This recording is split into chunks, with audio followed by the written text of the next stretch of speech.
Hey guys, Swifty here, coming in with a quick review for Don John. Now, just to let you guys know, prior to seeing this film, I didn't know really what to expect. From trailers, it basically looked like a comedic version of Michael Fassbender's film Shame, which I never actually did a review on because after seeing that, I really didn't know what to say about that. To this day, I don't know if I liked it or not, but yeah, that was basically the vibe I got from the trailer. But the film as a whole, I would say, is vastly different to Shame. At times it's more light-hearted. At times it's somewhat darker.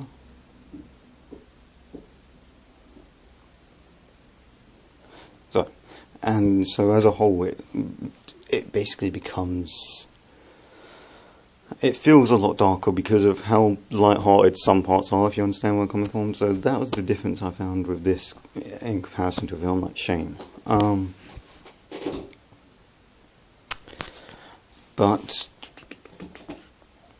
I did somewhat enjoy it. It's hard to explain. I mean, it's not really kind of subject matter that's going to be an enjoyable film all the way through, but there were parts that was fun, enjoyable. I mean, it reminded me of, I think, the concept of Shame, if you mix it with the comedic styling of I guess a film like Superbad even, is the best way to describe it, with much better acting. So yeah, that's basically what the storyline is, even though that's a bit of a muddled way of putting it. Like, the subject matter from Shame, done with the comedic style of a film such as Superbad. So yeah.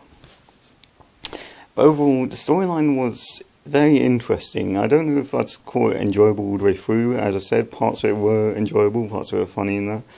And then parts with the drama, the serious drama stuff, it was quite dark at times, and it tackled the subject matter pretty damn well.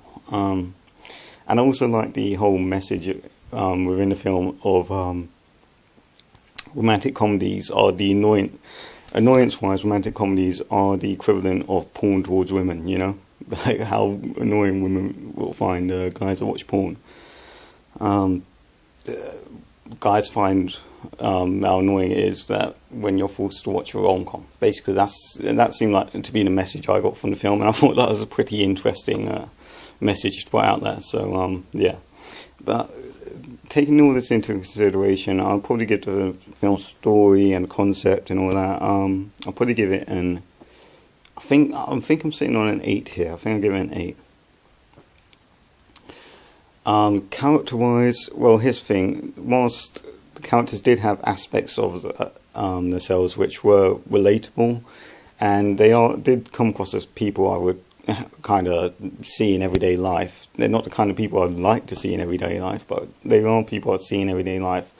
They were done well. However, Don John is just a complete arsehole right up to the end of the film. Although you kind of could expect that from the way the trailers presented him. Scarlett Johansson is just an annoying control freak who was just, pissed me off quite a bit in this film. She played the character well, but the character is just a fucking annoying ass control freak, and I wanted to strangle her at some points.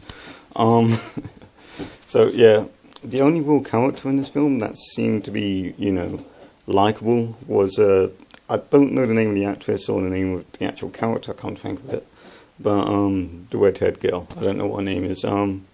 She's the only one that was actually likable in this film, and at a certain point in the film, Don John became more somewhat relatable and somewhat likable, but yeah, for the most part, the only likable character was the redhead girl, whose name I cannot remember. That's fucking annoying.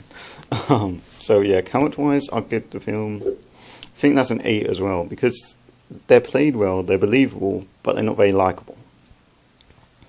Acting-wise, you got this cast, it's obviously going to be amazing acting-wise. The voice, the actual New York accent, it did kind of get annoying at times. I don't know if it's supposed to be cheesy for, to try and add a bit of sense of humour to the film, even during these serious parts. I don't know if that was the intention or not, but it did kind of drag it down a little for me, and because of that, I'll probably give the acting a 9, purely because of the accents. If it wasn't for the accents, then I'll probably give it a 10, because it seemed like they're trying to putting New York accents in just to make it, you know, to add an extra layer of humour to the film. That's what it seemed like, anyway.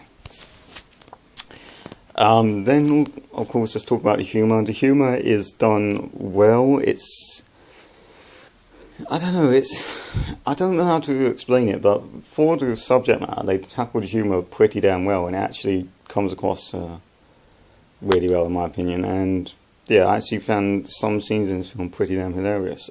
Some scenes just fell flat and were awkward to watch, but for the most part, I felt the humour did work as an advantage to the film.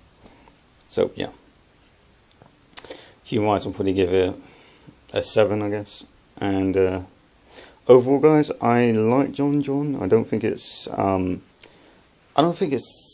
a perfect film. I don't think it's as great as some people have been saying, but I do feel it is a very good film, and definitely a more enjoyable film than something like Shame, which is the only other film I can think of which tackles this sort of subject matter.